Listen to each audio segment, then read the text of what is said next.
बंदी छोड़ सतगुरु रामपाल जी परमेश्वर जी की जय हो। परम पिता परमात्मा सारी सृष्टि के रचनहार कुल मालिक असंख्य ब्रह्मांडों के स्वामी जगत गुरु तीनों लोकों में प्रवेश करके सबका धारण पोषण करने वाले राजाधिराज आत्माधार नाथों के नाथ देवों के देव महादेव सर्वेश्वर महेश्वर मृत्युंजय अजरो अमर आदि अनादि सनातनी प्रभु जगत पिता जगदीश्वर श्री श्री 1008 की उपाधि के वास्तविक अधिकारी अकाल मूरत सौद स्वरूपी राम वासुदेव सर्वगतम ब्रह्म परम पूज्य प्रथम पूज्य परम संत परम पुरुष परम धनी परम दयालु सत्य कबीर हक्का कबीर अल्लाहु कबीर अल्लाहु अकबर बाखबर अल्लाह ताला जगत के तारणहार जगत के मुक्तिदाता जगत के जगन्नाथ हारे के सहारे हिंदुओं के राम मुसलमानों के अल्लाह सिखों के वाहिगुरु ईसाइयों के मसीह दया के सागर दयानिधि करुणा के सागर करुणानिधि स्वयंभू परिभू संकट मोचन कष्टहरण मंगलकरण दुख भंजन अविगत कबीर निर्विकार निर्विषम परमात्मा अलय अलेख सतगुरु आदि अनादि सतगुरु असली मर्यादा पुरुषोत्तम असली राम असली कृष्ण असली घनश्याम असली मुरारी राजाओं के राजा महाराजाओं के महाराजा शहंशाहों के शहंशाह सम्राटों के सम्राट भगवानों के भगवान अल्लाहों के अल्लाह प्रभुओं के प्रभु मसीहाओं के मसीह सच्चे वाहिगुरु बाबाओं के बाबा पीरों के पीर सेठों के सेठ जगत सेठ सावड़सा सेठ सर्वगुण संपन्न अनंत कोटि कलाओं के स्वामी अनंत कोटि ब्रह्मांडों के नायक योगियों में महायोगी ध्यानियों में महाध्यानी सिद्धों में परम सिद्ध ज्ञानियों में तत्वज्ञानी ब्रह्म ज्ञानी महाज्ञानी परम ज्ञानी सर्वश्रेष्ठ ज्ञानी विज्ञानी युवा कबीर समरथ कबीर असमवात अमित ओजा सच्चे रहनुमा करीम अल्लाह सुभान अल्लाह दुनिया के अंतिम पैगंबर 8 सितंबर 1951 से गांव धनाना जिला सोनीपत हरियाणा भारतवर्ष की पावन भूमि पे प्रकट रियल कल की भगवान श्री नारायण साकार हरि श्री बाबा साहेब नूर अनंत परमात्मा सच्चे दरवेश सच्चे बाखबर संत शिरोमणि सतगुरु रामपाल जी परमेश्वर जी के चरण कमल में साध संगति से जुड़े हुए देश विदेश से आप और हम सभी सत्सेवक भाई बहनों का अनंत कोटि दंडवत प्रणाम। सत्साई भाई और बहनों, बहुत बड़ी दया बहुत बड़ी मेहर पूज्य गुरुदेव भगवान की परमेश्वर रामपाल जी की, जिनके शुभ आशीर्वाद से विशेष आशीर्वाद से आप और हम सभी भाई बहनों को विशेषकर हिंदू समाज से जुड़े हुए हिंदू साहिबानों को अपने ही पवित्र सदग्रंथों के विषय में अति गूढ़ जानकारी प्राप्त हो रही है। जो गूढ़ जानकारी सदियों से हमारे धर्म गुरु तत्व ज्ञान के अभाव में, पांचवें वेद सूक्ष्म वेद के अभाव में साधक समाज को निकाल कर नहीं दे पाए। भक्ति और भगवान के नाम पर हम भटकते रहे, धक्के खाते रहे, परंतु अध्यात्म से मिलने वाले सुख लाभ हमें प्राप्त नहीं हुए। जो भी हमें मिल रहा था इन शास्त्र विरुद्ध साधनाओं के करने के चलते हमें केवल हमारा संस्कार ही मिल रहा था। हमें हमारे पूर्व जन्मों की भक्ति की मलाई ही मिल रही थी। वर्तमान भक्ति से हमें कुछ भी हासिल नहीं हो रहा था और हम सोच रहे थे कि वर्तमान में हम जो भक्ति कर रहे हैं, जो व्रत उपवास कर रहे हैं, तीर्थों की धामों की यात्रा कर रहे हैं, पैदल यात्राएं कर रहे हैं, कावड़ लेकर आ रहे हैं, हमें इस साधना से लाभ हो रहा होगा। परंतु जो भी कुछ हो रहा था हमारे पूर्व जन्म के संस्कारों के आधार से हो रहा था। अब इस बात का पता सतगुरु रामपाल जी के सत्संग सुनने से, उनके कर कमल से लिखित पवित्र पुस्तकों को पढ़ने से पता चला।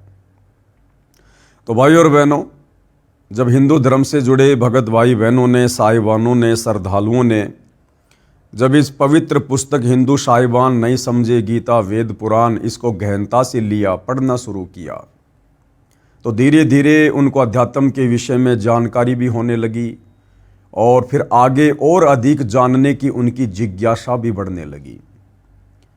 तो आज इसी पवित्र पुस्तक के हिंदू साहिबान नहीं समझे गीता वेद पुराण, इस पर हमारा 12वें नंबर का वीडियो है। और पिछले वीडियो में आप जी ने देखा कि किस प्रकार से श्री देवी महापुराण से, शिव पुराण से, पवित्र गीता जी से ये साबित किया गया है कि श्री ब्रह्मा, श्री विष्णु, श्री शंकर जी, ये तीनों देवता एक एक गुण युक्त हैं। रजोगुण ब्रह्मा है, सतोगुण विष्णु है, तमोगुण शिव जी है। और इन्हीं तीनों देवताओं को आधार बनाकर ये काल ब्रह्म, जो इनका पिता है ज्योति निरंजन, जो ब्रह्मलोक में रहता है, इसने प्रतिज्ञा कर रखी है कि मैं किसी को भी अपने ओरिजिनल काल रूप में दर्शन नहीं दूंगा। ये गुप्त रहता है और अपने तीनों पुत्रों के माध्यम से यहाँ की सृष्टि चलवा रहा है अपने भोजन के लिए, क्योंकि इसको प्रतिदिन 1 लाख मानव शरीरधारी स्त्री पुरुषों के सूक्ष्म शरीर में जमा वासना को, मैल को, गंध को खाने का श्राप लगा हुआ है। तो धीरे धीरे हिंदू धर्म से जुड़े श्रद्धालुओं तक ये सच्चाई पहुंच रही है। और अब हिंदू धर्म से जुड़े श्रद्धालु आगे से आगे और सवाल कर रहे हैं, आगे से आगे और अधिक जानने की इच्छा व्यक्त कर रहे हैं। तो इसी संदर्भ में सतगुरु रामपाल जी से पूछा गया कि श्री ब्रह्मा, विष्णु व शंकर जी ही 3 देवता हैं और ये ही 3 गुण हैं। प्रश्न नंबर 29, यहाँ कहाँ प्रमाण है कि रजगुण ब्रह्मा है, सतगुण विष्णु है तथा तमगुण शंकर है? अब हिंदू धर्म से जुड़े भाई बहन पूछ रहे हैं सतगुरु रामपाल जी से कि आप जी कह रहे हैं कि भाई ये जो ब्रह्मा विष्णु महेश है, यही तीनों देवता हैं और यही तीनों गुण हैं। ये तीनों देवता एक एक गुण युक्त हैं। तो जिज्ञासु ने पूछा कि भाई इस बात का कहाँ प्रमाण है? बाकी तो आपने सारे प्रमाण दे दिए और हिंदू धर्मशास्त्रों से दे दिए और उन धर्मशास्त्रों से दे दिए जो धर्मशास्त्र हिंदुओं की जो प्रमाणित जो प्रेस है, गीता प्रेस गोरखपुर, वहीं से प्रकाशित शास्त्रों से आपने दिखा दिए। अब बिल्कुल मना भी नहीं कर सकते, नकार भी नहीं सकते।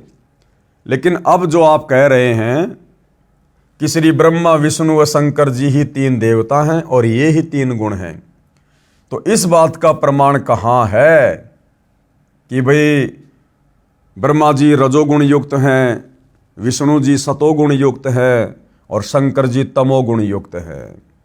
तो इसका प्रमाण भी सतगुरु रामपाल जी हिंदू धर्मशास्त्रों से ही दे रहे हैं। उत्तर है प्रमाण नंबर 1, श्री मार्कंडे पुराण, सचित्र मोटा टाइप, गीता प्रेस गोरखपुर से प्रकाशित। इसके अध्याय 25 में 131 पेज पर कहा है कि रजगुण ब्रह्मा जी, सतगुण विष्णु तथा तमगुण शंकर, तीनों ब्रह्म की, ब्रह्म यानी काल, ये जो तीनों देवता हैं एक के गुणों से युक्त हैं, ये तीनों इस ब्रह्म की प्रधान शक्तियां हैं। यानी ये काल इन्हीं तीनों देवताओं को निमित्त बनाकर अपने भोजन की व्यवस्था कर रहा है। ये तीनों ब्रह्म यानी काल की प्रधान शक्तियां हैं और ये ही 3 देवता हैं और ये ही 3 गुण हैं। ब्रह्मा जी रजोगुण, विष्णु जी सतोगुण और शंकर जी तमोगुण। और भाई और बहनों, आप जियों ने पहले पढ़ाई इसी पवित्र गीता में, गीता अध्याय 7 श्लोक नंबर 12 से 15, ये काल ब्रह्म जो गीता जी का ज्ञान दे रहा है अर्जुन को, ये ब्रह्मा विष्णु महेश के विषय में कह रहा है कि ये त्रिगुणमयी माया बड़ी दस्तूर है। यानी ब्रह्मा विष्णु महेश से निकल रही ये तीनों गुण वाली माया, रजगुण सतगुण तमगुण, बड़ी दस्तूर है, बड़ी खतरनाक है, जिसने पूरे संसार को अपने मोह पाश में बांध रखा है। और आगे चलकर ये काल गीता अध्याय 7 श्लोक नंबर 14 और 15 में कह रहा है कि अर्जुन, इन तीनों गुणों के द्वारा, रजगुण ब्रह्मा, सतगुण विष्णु, तमोगुण शिव जी, इन तीनों गुणों के द्वारा जिनकी बुद्धि हरी जा चुकी है, यानी जो साधक ब्रह्मा विष्णु महेश से ऊपर किसी को मानते नहीं, किसी को पूजते नहीं, जिनकी बुद्धि केवल यहीं तक अटकी हुई है, कह रहे हैं कि ये तीनों गुणों से जिनका ज्ञान हरा जा चुका है वो तो आसुर स्वभाव को धारण किए हुए मनुष्यों में नीच दूषित कर्म करने वाले मूर्ख लोग हैं, जो मुझ काल ब्रह्म की भक्ति भी नहीं करते। यानी ब्रह्मा विष्णु महेश जी की भक्ति करने वालों को गीता जी में गीता बोलने वाले इस काल ब्रह्म ने 4 गालियां दी है, 4 गालियां जो हम आगे देखेंगे। सबसे पहले हम मार्कंडेय पुराण से देखेंगे कि क्या ब्रह्मा विष्णु महेश ही तीनों देवता हैं और क्या ये ही तीनों गुण हैं, जिन तीनों गुणों के विषय में गीता अध्याय 7 श्लोक 12 से 15 में काल कह रहा है कि इन तीनों के द्वारा समस्त इस प्राणी समुदाय का ज्ञान हरा जा चुका है। तो यहां तो आपको पेज नंबर बता दिए हैं और आपको अध्याय बता दिया है। श्री मार्कंडेय पुराण सचित्र मोटा टाइप गीता प्रेस गोरखपुर से प्रकाशित है। इसके अध्याय 25 में 131 पेज पर कहा है कि रजगुण ब्रह्मा जी, सतगुण विष्णु तथा तमगुण शंकर तीनों ब्रह्म यानी काल की प्रधान शक्तियां हैं। ये ही 3 देवता हैं और ये ही 3 गुण हैं। अब अगर ये बात हिंदू समाज के समझ में आ गई कि ब्रह्मा विष्णु महेश तीनों देवता एक एक गुण युक्त हैं, और यदि मार्कंडेय पुराण में ये लिखा होगा कि यही तो तीनों देवता हैं और यही तीनों गुण हैं, उसके बाद हमें गीता अध्याय 7 श्लोक नंबर 12 से 15 बिल्कुल अच्छी तरीके से समझ में आ जाएगा। तो पेश है प्रमाण के लिए संक्षिप्त मार्कंडेय पुराण से संबंधित प्रकरण की फोटोकॉपी। तो भाई और बहनों, प्रमाण के लिए ये मार्कंडेय पुराण आप जियों के समक्ष है और कहते हैं समझदार को संकेत ही काफ़ी होता है। हम अपने मतलब की बात पर चलते हैं। इस तरह स्वयंभू परमात्मा की 3 अवस्थाएं होती हैं। रजोगुण प्रधान ब्रह्मा यानी ब्रह्मा जी जो कि देवता है, ये कौन से गुण से युक्त है? रजोगुण युक्त, रजोगुण प्रधान ब्रह्मा। तमोगुण प्रधान रुद्र, रुद्र यानी शंकर शिवजी, शिवजी तमोगुण युक्त हैं। और सत्व प्रधान विश्व पालक विष्णु है। और आगे क्या लिख रहा है मार्कंडेय पुराण में? ये ही 3 देवता हैं और ये ही 3 गुण हैं। ये ब्रह्मा विष्णु महेश ही तीनों देवता हैं और यही तीनों गुण हैं। काल ब्रह्म ने इन तीनों को एक एक गुण युक्त कर रखा है। रजगुण ब्रह्मा, सतगुण विष्णु और तमोगुण शिवजी। मार्कंडेय पुराण में बिल्कुल क्लियर लिखा हुआ है।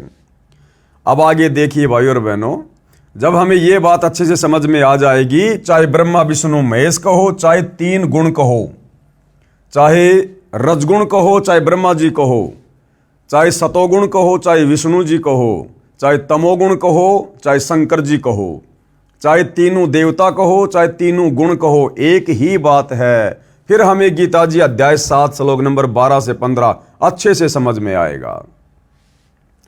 प्रमाण नंबर 2, दूसरा प्रमाण क्या है? श्री देवी महापुराण संस्कृत व हिंदी अनुवाद श्री वेंकटेश्वर प्रेस बंबई से प्रकाशित। इसमें 3रे स्कंद अध्याय 5 श्लोक 8 में लिखा है कि शंकर भगवान बोले, किसको बोले? देवी दुर्गा को, हे मात, हे माता, यदि आप हम पर दयालु हैं तो मुझे तमोगुण, शंकर जी कह रहे हैं अपनी माता दुर्गा से कि मुझे तमोगुण, ब्रह्मा को रजोगुण तथा विष्णु को शतोगुण युक्त क्यों किया? यदि आप हमारे ऊपर दयालु हैं, यदि आपने हमारे ऊपर दया करी है, यदि हम आपके प्रिय हैं, तो हे माता, आपने हम तीनों भाइयों को एक एक गुण युक्त क्यों कर दिया? ये ऐसा भयंकर रोग हमारे क्यों लगा दिया? यदि वास्तव में आप हमारे ऊपर दयालु हैं तो। हे मात, यदि आप हम पर दयालु हैं तो मुझे तमोगुण, ब्रह्मा रजोगुण तथा विष्णु शतोगुण युक्त क्यों किया? अर्थात इससे भी ये साबित हो रहा है कि तमोगुण युक्त कौन है? शंकर जी। और रजोगुण युक्त कौन है? ब्रह्मा जी। तथा शतोगुण युक्त कौन है? विष्णु जी। अब आगे चलिए भाई और बहनों, पेश है प्रमाण के लिए श्री देवी महापुराण 3 स्कंद के अध्याय 5 से संबंधित प्रकरण की फोटोकॉपी। अब आप जी अपनी आंखों से देख लीजिएगा, साफ साफ लिखा हुआ है। हे मात, शंकर जी कह रहे हैं अपनी माता दुर्गा से, हे मात, यदि हमारे ऊपर सदा आप दया युक्त हो तो हमको तमोगुण में किस प्रकार प्रदान किया। शंकर जी कह रहे हैं, हे माता दुर्गा जी, यदि आप मेरे ऊपर मतलब दयालुता दिखाई, आपने मुझे पैदा किया है, तो आपने मुझे तमोगुण युक्त क्यों कर दिया, मेरे ऊपर ये भयंकर रोग क्यों छोड़ दिया, हमको तमोगुण में किस प्रकार प्रदान किया। ब्रह्मा रजोगुण और हरि यानी विष्णु शतोगुण, और हरि यानी विष्णु शतोगुण युक्त किए। ये बीच में संस्कृत आ गई, ध्यान से पढ़िए। हे मात, यदि हमारे ऊपर सदा आप दया युक्त हो तो हमको तमोगुण में, यानी शंकर जी कह रहे हैं कि मेरे को तमोगुण युक्त क्यों कर दिया, ब्रह्मा रजोगुण और हरि सत्व गुण युक्त किए। अब इसकी संस्कृति भी देख लो भाइयों और बहनों। यदि दया धर्मना नय सदा अंबिके कथ अहम विहित च तमोगुण कमल जे रजोगुण संभव। कमल जे यानी कमल के फूल पर पैदा हुए ब्रह्मा जी को आपने रजोगुण युक्त क्यों कर दिया। और सुविहित किमु शतोगुण हरि, और क्यों विष्णु जी को आपने शतोगुण युक्त कर दिया। यानी यही तीनों देवता हैं और यही तीनों गुण हैं। क्योंकि भाइयों और बहनों, ये जो पवित्र गीता है ये चारों वेदों का शॉर्ट रूप है, संक्षिप्त रूप है। इसलिए गीता जी में सांकेतिक शब्द ज्यादा हैं। तो गीता जी अध्याय 7 श्लोक नंबर 12 से 15 में सीधा सीधा ब्रह्मा विष्णु महेश का नाम ना लिखकर और केवल त्रिगुणमयी माया लिख दिया। अब वो त्रिगुणमयी माया क्या है, वो तीन गुण क्या हैं, ये बात समझाने के लिए आपको पूज्य गुरुदेव जी के द्वारा इतने प्रमाण दिए जा रहे हैं कि चाहे तीन गुण को हो, चाहे ब्रह्मा विष्णु महेश को हो, चाहे रजोगुण को हो, चाहे ब्रह्मा जी को हो, चाहे शतोगुण को हो, चाहे विष्णु जी को हो, चाहे तमोगुण को हो, चाहे शंकर जी को हो। तो श्री देवी महापुराण यहां क्लियर कर रहा है कि यही तीनों देवता हैं और यही तीनों गुण हैं। अब चलिए भाई और बहनों, अब हमें गीता जी समझ में आएगी बहुत अच्छे से। इस देवी पुराण की फोटोकॉपी में स्पष्ट है कि श्री शिव जी ने अपनी माता देवी दुर्गा से दुखी मन से कहा है कि हे मात, यदि आप हम पर दयालु हैं तो मेरे को तमोगुण युक्त क्यों उत्पन्न किया, विष्णु को शतोगुण तथा ब्रह्मा को रजोगुण युक्त क्यों उत्पन्न किया। ये भाव व्यक्त करने का अर्थ यह है कि ये तीनों भी समझते हैं कि यहां सब जीव दुखी हैं। इन तीनों देवताओं को पता है कि हमारे से निकल रहे तीनों गुणों से पूरा प्राणी समुदाय दुखी है। इनकी उत्पत्ति का ब्रह्मा का रजगुण कारण है, यानी हम जीवों की उत्पत्ति का जो मूल कारण है वो श्री ब्रह्मा जी से निकल रहा रजोगुण है। क्योंकि रजोगुण के प्रभाव से भाई और बहनों नर और मादा आपस में शारीरिक संबंध बनाने के लिए प्रेरित होते हैं, जिससे प्रभावित होकर परवश हुए यानी अधीन होकर नर मादा मिलन करते हैं, जीव उत्पन्न होते हैं। ऋषियों ने कामदेव से बचने के लिए यानी रजोगुण से बचने के लिए घोर तप किए, एकांतवास किया, यानी बेचारे जंगलों में चले गए, परिवार त्याग दिया, गुफाओं में चले गए कामदेव पर विजय प्राप्त करने के लिए। क्योंकि रजोगुण के प्रभाव से उनकी भक्ति नहीं हो पाती थी, उनका मन विचलित हो जाता था।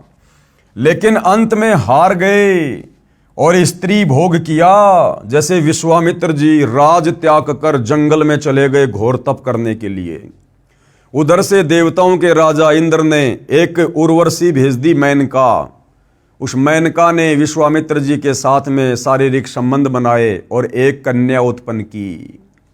तो इस प्रकार से ये रजोगुण साधकों को जो है ये परेशान करता है, दुखी करता है, पूरे प्राणी समुदाय को दुखी करता है, जिसके अधीन होकर लोग संतान उत्पत्ति करते हैं विवश होकर। विष्णु जी के सतोगुण के प्रभाव से एक दूसरे में मोह उत्पन्न होता है। ये मेरा बेटा, ये मेरी बेटी, ये मेरी कार, ये मेरी कोठी, ये मेरी जमीन, ये मेरा रिश्तेदार, ये मेरा काम धंधा। ये क्या है? ये विष्णु जी के सतोगुण के प्रभाव के कारण हम यहाँ की नश्वर चीजों को अपनी मानकर उनसे जकड़े हुए हैं। अब इसका उदाहरण दे रहे हैं गुरुदेव कि किस प्रकार से विष्णु से निकल रहा सतोगुण इन प्राणियों को बांध के रखता है।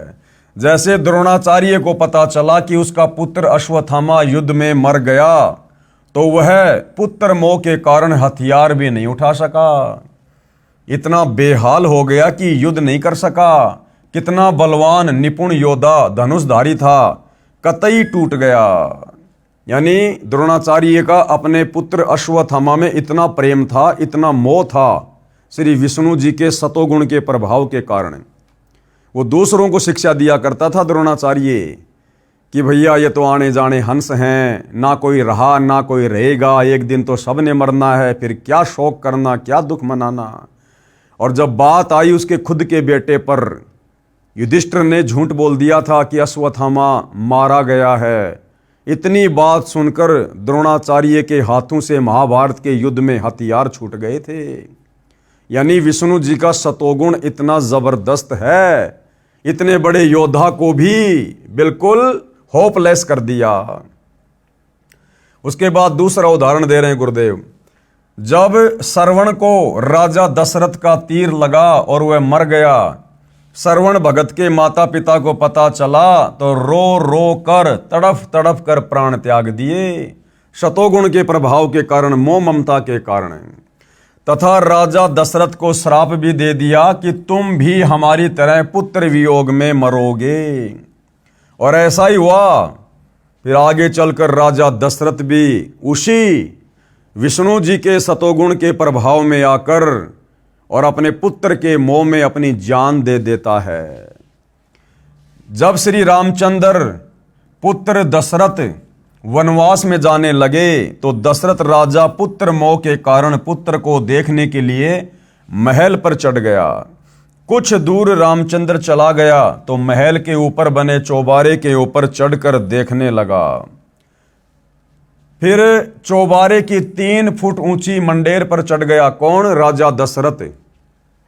पैर फिसल कर गिर गया, गिरते ही मर गया। यह सतगुण विष्णु से स्थिति होती है, यानी एक दूसरे से मोह बनाकर काल के जाल में फंसे रहे। यानी ये काल, भाई और बहनों, 21 ब्रह्मांड का स्वामी, दुर्गा का पति, ब्रह्मा विष्णु महेश का पिता, इस गीता का ज्ञान देने वाला भगवान, ये काल ब्रह्म, ये इस प्रकार से इस पूरे मानव समाज को, इस प्राणी समुदाय को, चाहे पशु हो, चाहे पक्षी हो, चाहे इंसान हो, चाहे देवता लोग हों, अपने तीनों पुत्रों ब्रह्मा विष्णु महेश के माध्यम से उनको एक एक गुण युक्त करके, ब्रह्मा को रजोगुण से युक्त कर दिया, विष्णु जी को सतोगुण से युक्त कर दिया, शंकर जी को तमोगुण से युक्त कर दिया। और इन्हीं तीनों देवताओं के माध्यम से, इन्हीं तीनों गुणों के माध्यम से इसने पूरी सृष्टि के जीवों को बांध रखा है, अपने जाल में फंसा रखा है। शिव जी के तमगुण से क्रोधवश जीव झगड़ा करके कत्ल कर देता है। और ये आपस में मनमुटाव, झगड़ा, राग, द्वेष, ईर्ष्या, ये हम लोग क्यों करते हैं? शंकर भगवान के तमोगुण के प्रभाव से। अब विचार करो भाई और बहनों, आप और हम नादानी में, तत्व ज्ञान के अभाव में, हमारे नादान धर्म गुरुओं की अज्ञानता के कारण आप और हम श्री ब्रह्मा जी की भक्ति करके और काल के जाल से मुक्त होना चाहते हैं, जबकि ब्रह्मा जी के माध्यम से तो काल हम सबको बांध के रखे हुए है। ब्रह्मा की भक्ति करने वाला कभी भी काल जाल से मुक्त नहीं हो सकता। फिर हम श्री विष्णु जी की भक्ति करके काल के जाल से मुक्त होना चाहते हैं, तो विष्णु भी तो इसी काल का बेटा है और विष्णु जी को इसने सतोगुण प्रदान कर रखा है। आप और हमें फांसने के लिए एक जाल बना रखा है। तो भला सतगुण विष्णु की भक्ति करके हम कैसे काल के जाल से बाहर निकल सकते हैं? फिर हम शंकर जी की भक्ति करते हैं मोक्ष प्राप्ति के लिए। अब शंकर जी भी तो इसी काल का 3रे नंबर का बेटा है और इसको तमोगुण से युक्त कर रखा है। अब बताओ भाइयों और बहनों, काल ने तो हमें ब्रह्मा विष्णु महेश के माध्यम से यहां पर जाल में बांध रखा है, और हम इसी काल के तीनों बेटों की भक्ति करके काल के जाल से मुक्त होना चाहते हैं। कभी नहीं हो पाएंगे। अगर हम डायरेक्ट इस काल की, इस ब्रह्म की, ओम नाम की साधना भी करते हैं तो भी हम इसके जाल से मुक्त नहीं हो सकते, क्योंकि ये खुद कह रहा है कि मेरे ओम नाम की भक्ति करने वाला मेरे ब्रह्मलोक में जाएगा। और गीता अध्याय 8 श्लोक नंबर 16 में फिर खुद कह रहा है कि ब्रह्मलोक पर्यंत सर्वलोक पुनरावर्ती में है, यानी ब्रह्मलोक में गया हुआ साधक भी अपनी भक्ति कमाई खर्च करके वापस जन्म और मरण में आएगा, मुक्ति नहीं है। शिव जी के तमगुण से क्रोधवश जीव झगड़ा करके कत्ल कर देता है। राजा लोग आपस में लड़ मरते हैं, हजारों सैनिक मारे जाते हैं। इस प्रकार संहार का कार्य श्री शिव जी तमगुण से होता है। ये सब काल ब्रह्म करवा रहा है। ये सारा खेल कौन खेल रहा है भाइयों और बहनों? ये ब्रह्मा विष्णु महेश का पिता, ये काल, ये ब्रह्म, ये ज्योति निरंजन, ये क्षर पुरुष, 21 ब्रह्मांड का स्वामी, ये दुर्गा का पति, ये सारे कर्म करवा रहा है अपने भोजन के लिए, अपनी रोजी रोटी के लिए। हम सबको यहां पर बांध के रखे हुए है। इसलिए शिवजी ने दुखी मन से अपनी माता देवी दुर्गा से प्रश्न किया था कि हे माता, यदि आप हमारे ऊपर दया युक्त हैं तो मुझे तमोगुण युक्त क्यों कर दिया? ब्रह्मा जी को रजोगुण युक्त और विष्णु जी को सतोगुण युक्त क्यों कर दिया? काल ब्रह्म ने देवी जी को सख्त हिदायत दे रखी है। जब आप सृष्टि रचना को पढ़ेंगे, अच्छे से सुनेंगे सतगुरु रामपाल जी के सत्संगों में, पुस्तकों में, तो भाइयों और बहनों आपको पता चलेगा कि इस काल ब्रह्म ने अपनी पत्नी दुर्गा को सख्त हिदायत दे रखी है कि मेरे काल रूप के विषय में, और मैं प्रतिदिन 1 लाख मानव खाता हूं, स्त्री या पुरुष, ये भेद किसी को मत दे देना। मेरे तीनों पुत्रों ब्रह्मा विष्णु महेश को भी हकीकत मत बता देना, अन्यथा मेरे से बुरा फिर कोई नहीं होगा। तो भयभीत होकर ये दुर्गा भी इस काल की हकीकत किसी को नहीं बताती, अपने तीनों बेटों को नहीं बताती, तो आम प्राणियों को, साधकों को क्यों बताएगी? काल ब्रह्म ने देवी जी को सख्त हिदायत दे रखी है कि मेरा व मेरे षड्यंत्र का भेद किसी को नहीं बताएगी, अपने पुत्रों को भी नहीं बताना। यदि पता चल गया, यदि ब्रह्मा विष्णु महेश को पता चल गया कि हमारा पिता काल है, ऐसे ऐसे इसको 1 लाख मानव शरीरधारी स्त्री पुरुषों का रोजाना भक्षण करने का श्राप लगा हुआ है, इसलिए इसने हम तीनों भाइयों को एक एक गुण युक्त कर रखा है, तो कहते हैं यदि पता चल गया ब्रह्मा विष्णु महेश को अपने पिता की हकीकत, तो जब सत्य पुरुष का भेजा संत आएगा, यानी उस परम अक्षर ब्रह्म कबीर देव का यदि कोई संत आएगा, और भाइयों और बहनों वो परमात्मा खुद ही संत रूप में आता है, खुद ही आकर तत्व ज्ञान बताता है, तो जब सत्य पुरुष का भेजा संत आएगा तो सब उसकी शरण में जाकर सत्य साधना करके मेरे लोक से चले जाएंगे। मेरी सुधा यानी भूख कैसे शांत होगी? काल ब्रह्म यानी ज्योति निरंजन के डर से देवी किसी को ये भेद नहीं बताती। परमेश्वर कबीर जी ने आकर ये भेद बताया है। वो परमात्मा कबीर सतलोक से चलकर खुद ही तत्व ज्ञान के माध्यम से, सृष्टि रचना के माध्यम से इसके षड्यंत्र का पर्दाफाश करते हैं, और दास रामपाल दास ने समझाया है। गुरुदेव कह रहे हैं कि अब मैं आप लोगों को समझा रहा हूं। उपरोक्त परमाणु से सिद्ध हुआ कि रजगुण ब्रह्मा जी हैं, सतगुण विष्णु जी तथा तमगुण शंकर जी हैं, और ये ही 3 देवता हैं और ये ही 3 गुण हैं। फिर अगला सवाल किया है प्रश्न नंबर 30। परमात्मा तो अजन्मा अजर अमर कहते हैं, यानी परमात्मा को तो अजन्मा कहते हैं, अजर अमर कहते हैं। उपरोक्त प्रकरण तथा परमाणु से सिद्ध हुआ कि श्री ब्रह्मा, श्री विष्णु तथा श्री शंकर तीनों नासवान हैं, क्योंकि इनका तो जन्म हुआ है, इनकी तो माता दुर्गा है, इनके पिता का नाम काल ब्रह्म है। फिर अविनाशी परमात्मा कौन है? अब हिंदू श्रद्धालु इस ज्ञान को सुनकर समझकर सवाल कर रहे हैं कि परमात्मा को तो अजन्मा कहते हैं, उसका तो कभी नाश नहीं होता, कभी विनाश नहीं होता, जबकि ब्रह्मा विष्णु महेश की तो मृत्यु हो रही है, फिर अविनाशी परमात्मा कौन है जो कभी नहीं मरता? क्या ब्रह्मा विष्णु तथा शंकर और काल ब्रह्म परमात्मा नहीं है? प्रमाण सहित बताइए। तो अब गुरुदेव भगवान क्या उत्तर दे रहे हैं उनको समझाने के लिए पहले स्पष्ट करता हूं कि श्री ब्रह्मा, श्री विष्णु, श्री शंकर तथा ब्रह्म परमात्मा है या नहीं, कि भाई ये ब्रह्मा विष्णु महेश और इनका पिता ये ब्रह्म काल परमात्मा है या नहीं है। यह तो आपने अपने प्रश्न में ही सिद्ध कर दिया कि परमात्मा तो अजन्मा तथा जिसका कभी जन्म न हुआ हो वह होता है। पूर्वोक्त विवरण तथा परमाणु से सिद्ध हो चुका है कि ब्रह्मा विष्णु और शंकर के माता पिता हैं। भाई दुर्गा इनकी माता है और ये काल ब्रह्म ज्योति निरंजन इनका पिता है। इनका पिता ब्रह्म भी नाशवान है, ये काल ब्रह्म भी नाशवान है। ये भी गीता अध्याय 4 श्लोक नंबर 5, गीता अध्याय 2 श्लोक नंबर 12 और गीता अध्याय 10 श्लोक नंबर 2 में अपने विषय में कह रहा कि अर्जुन तेरे और मेरे जन्म होते हैं, तू नहीं जानता मैं जानता हूं, मेरी भी जन्म और मृत्यु होती है। तो ये भी नाशवान है, ये भी परमात्मा नहीं है, इसका भी जन्म हुआ है, इससे स्वयं सिद्ध हुआ कि ये परमात्मा नहीं है। भाई जब ब्रह्मा विष्णु महेश का पिता ही जन्मता और मरता है तो भला ब्रह्मा विष्णु और महेश कैसे परमात्मा हो सकते हैं? ये तो उस काल के पुत्र हैं, तो ये तो सारे के सारे नाशवान हैं, ये तो जन्मते और मरते हैं, और जो जन्मता और मरता है वो परमात्मा नहीं हो सकता। यानी जो जन्मता और मरता है उसकी भक्ति करने से हम भक्तों का जन्म मरण का रोग कभी भी समाप्त नहीं हो सकता। अब प्रश्न रहा फिर अविनाशी कौन है? फिर वो परमात्मा कौन है जो अविनाशी है, जो कभी नहीं मरता है? इसके उत्तर में श्रीमद् भगवद गीता से ही प्रमाणित करते हैं कि अविनाशी परमात्मा गीता ज्ञान देने वाले ब्रह्म से अन्य है। श्रीमद् भगवद गीता अध्याय 2 श्लोक 12, इसमें काल कह रहा कि भैया मेरी जन्म और मृत्यु होती है। गीता अध्याय 4 श्लोक नंबर 5, इसमें भी कह रहा है कि मेरी जन्म और मृत्यु होती है।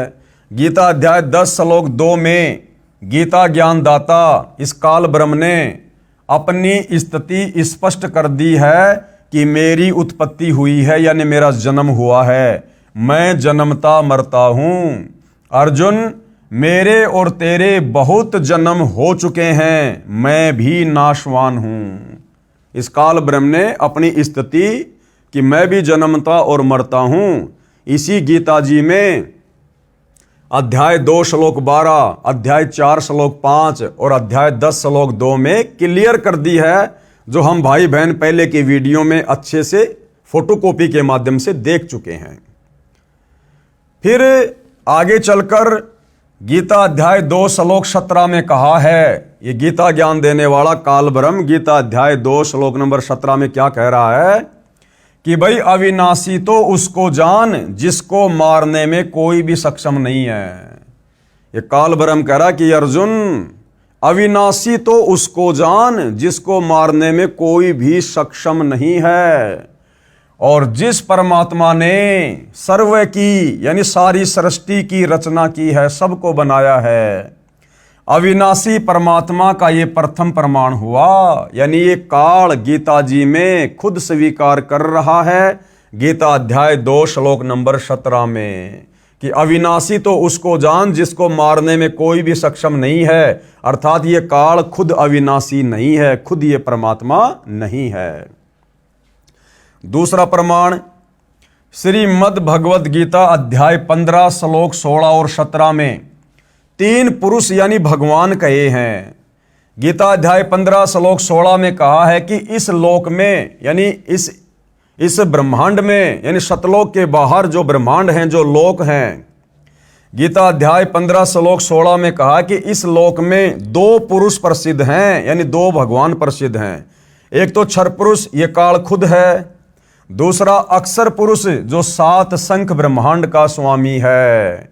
ये दोनों प्रभु यानी भगवान तथा इनके अंतर्गत सर्व प्राणी नाशवान है और आत्मा तो सबकी अमर है। गीता अध्याय 15 श्लोक नंबर 16 में गीता ज्ञान देने वाला भगवान दो प्रभु बता रहा है कि विशेषकर संसार में दो प्रभु प्रसिद्ध हैं, क्षर पुरुष और अक्षर पुरुष। क्षर पुरुष तो ये काल हो गया 21 ब्रह्मांड का स्वामी, और अक्षर पुरुष हो गया 7 संख्य ब्रह्मांड का स्वामी, जिसके ब्रह्मांड काल के 21 ब्रह्मांड से ऊपर हैं सतलोक की ओर। और फिर कहा है कि ये दोनों भगवान, ये क्षर पुरुष और अक्षर पुरुष और इनके अंतर्गत जितनी भी जीव आत्माएं हैं, ये सब नाशवान हैं। और आत्मा तो किसी की मरती नहीं है, क्योंकि आत्मा तो हम सब परमात्मा की हैं। तो ये दोनों भगवान नाशवान हैं। फिर गीता अध्याय 15 श्लोक नंबर 17 में क्या कहा है, उस अविनाशी परमात्मा के बारे में बता रहा। फिर गीता अध्याय 15 श्लोक 17 में कहा है कि उत्तम पुरुष अर्थात पुरुषोत्तम तो कोई अन्य ही है, जिसे परमात्मा कहा गया है, जो तीनों लोकों में प्रवेश करके सबका धारण पोषण करता है, वह वास्तव में अविनाशी है। कौन? परम अक्षर ब्रह्म, सत्य पुरुष, सच्चिदानंद घन ब्रह्म, कबीर देव, जो सतलोक में रहता है। गीता अध्याय 7 श्लोक 29 में कहा है कि जो साधक यानी जो भगत केवल जरा यानी बुढ़ापा, वृद्ध अवस्था, और मरण यानी मृत्यु, इस दुख से छूटने के लिए जो प्रयत्न करते हैं, वे तत्ब्रह्म यानी उस सर्वश्रेष्ठ परमात्मा को जानते हैं। अब भाइयों और बहनों, जन्म मरण से और बुढ़ापे से छुटकारा प्राप्त करने का प्रयास वही करेगा जो तत्वदर्शी संत का भगत होगा, उसका शिष्य होगा, उसकी शरण में होगा। क्योंकि उसको इस बात का ज्ञान हो जाएगा कि जिस लोक में तू रह रहा है, ये काल का लोक है, और ये काल खुद भी नाशवान है, जन्मता है, मरता है। ब्रह्मा विष्णु महेश खुद जन्मते और मरते हैं। फिर इनकी भक्ति करने से हमारा जन्म मरण का रोग कैसे कटेगा? और यदि जन्म मरण का रोग नहीं कटा तो कभी भी हम परम शांति को प्राप्त नहीं कर सकते। हम कभी भी लक 84 योनियों से पीछा नहीं छुड़वा सकते। तो जो तत्वदर्शी संत का भगत होगा, उस तत्ब्रह्म का जो उस तत्ब्रह्म की भक्ति कर रहा होगा, वही आत्मा, वही साधक जन्म और मरण से छूटने के लिए प्रयत्न करेगा। और कह रहा कि वही व्यक्ति, वही साधक जो उस तत्ब्रह्म से परिचित है, मरण और बुढ़ापे से छूटने का प्रयास करेगा और सब कर्मों तथा संपूर्ण अध्यात्म से परिचित है। अब सतगुरुदेव भगवान ने हमारे को तत्व ज्ञान देकर सर्व कर्मों और सर्व धर्मों से परिचित करवा दिया है। इसलिए आज यदि इस पृथ्वी पर जन्म मरण से और बुढ़ापे से छुटकारा प्राप्त करने के लिए कोई साधना कर रहा है तो केवल सतगुरु रामपाल जी के भगत कर रहे हैं। बाकी दुनिया जन्म मरण से छुटकारे के लिए भक्ति नहीं कर रही है। बाकी दुनिया मोक्ष प्राप्ति के लिए भक्ति नहीं कर रही है। उन्हें पता ही नहीं मोक्ष क्या होता है।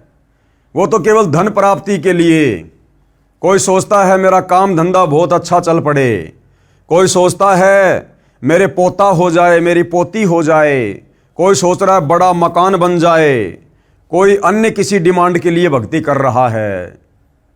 तो जब तक हमें तत्व ज्ञान नहीं होगा तब तक हम केवल सांसारिक भौतिक सुख सुविधाओं की प्राप्ति के लिए ही भक्ति करते रहेंगे। क्योंकि तत्वदर्शी संत की शरण में आए बिना हमें वास्तव में भक्ति करने के मकसद का ज्ञान होगा ही नहीं।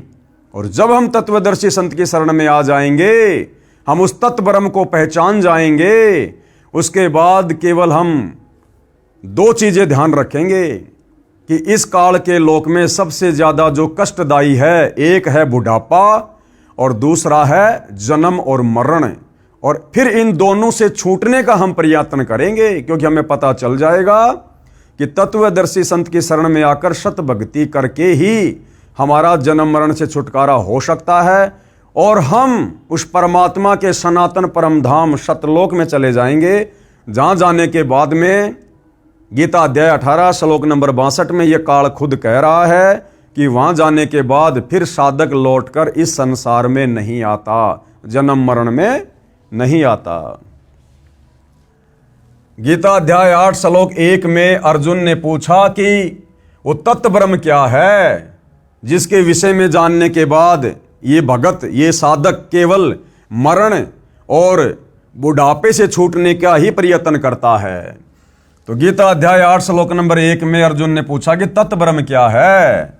गीता ज्ञानदाता इस काल ब्रह्म ने अध्याय 8 श्लोक 3 में उत्तर दिया कि वह परम अक्षर ब्रह्म है, वो कबीर देव है, सतलोक का राजा है, अर्थात परम अक्षर ब्रह्म है। पुरुष कहो चाहे ब्रह्म कहो।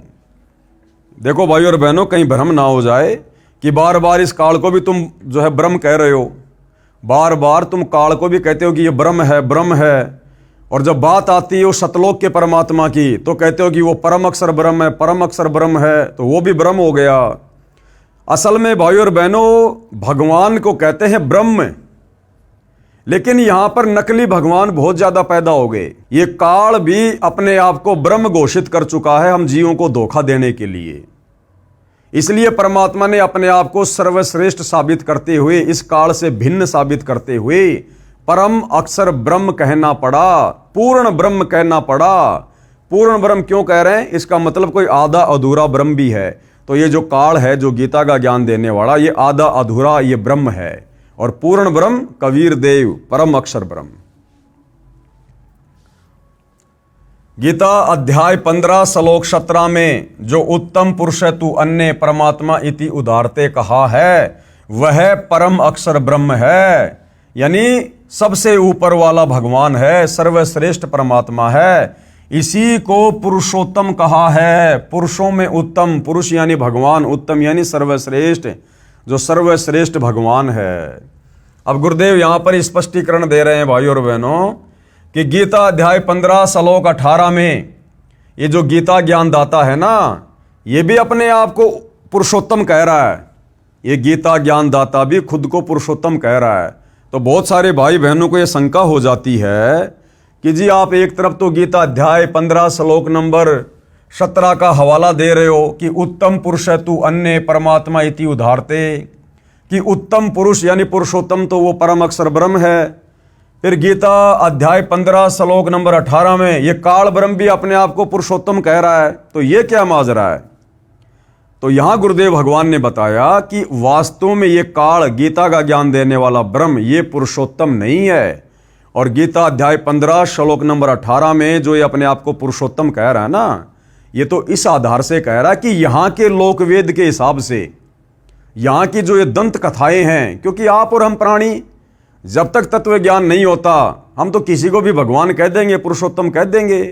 यानी आज से पहले हमारे पूर्वजों से और हमारे से जब तक हमें ये तत्व ज्ञान प्राप्त नहीं हुआ था, हम देवी देवताओं को भी भगवान कह रहे थे, पेड़ पौधों की भी पूजा किया करते थे, राह चलते किसी पत्थर पे लाल रंग कर रखा था उसको भी धोख लगा के चलते थे, जय हो बाबा की।